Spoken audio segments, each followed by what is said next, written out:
This is Pharma Forum's Nicole Raleigh, and I am at Frontiers Health 2025 in Berlin, and with me is Emre Özcan, who is SVP Global Head of Digital Health and Devices for Merck Group. Emre, you've just been in the discussion Transforming Pharma, a convergence of science and technology powered by the rise of digital therapeutics, together with Chairman of Frontiers Health, Roberto Ascione, and also Merck KGaA's Alessandro de Luca, who signed in virtually.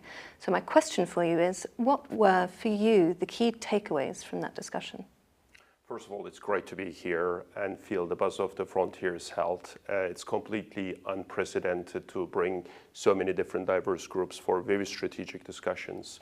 So the questions we were after is, at what point are we going to start realizing the promise of the digital therapeutics?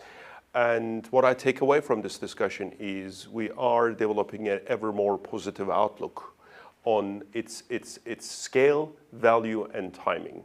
We discussed three reasons why we're getting there.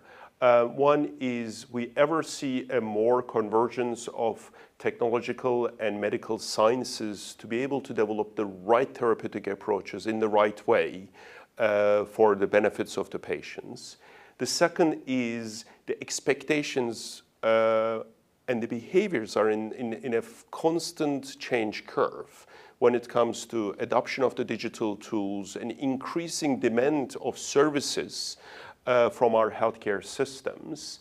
And payers are ever more looking for outcome-based payment models rather than activities and then the volumes. And then the third point is we now are in a much better place to know what are the right tools, what are the right hooks for patients and HCPs to adopt the right digital therapeutics for their betterment of their health. I mean, we deal with these topics for a long time, especially around pain management, fatigue management, stress, and we have now developed a volume of evidence on what could work, what doesn't, what would it take. And relatedly, we also discuss whether evidence and scale are oppositional to each other or how they could go hand in hand to create that virtuous circle between evidence and scale to be able to do meaningful things for the patients with the right ways for the right results. Thank you, Emre.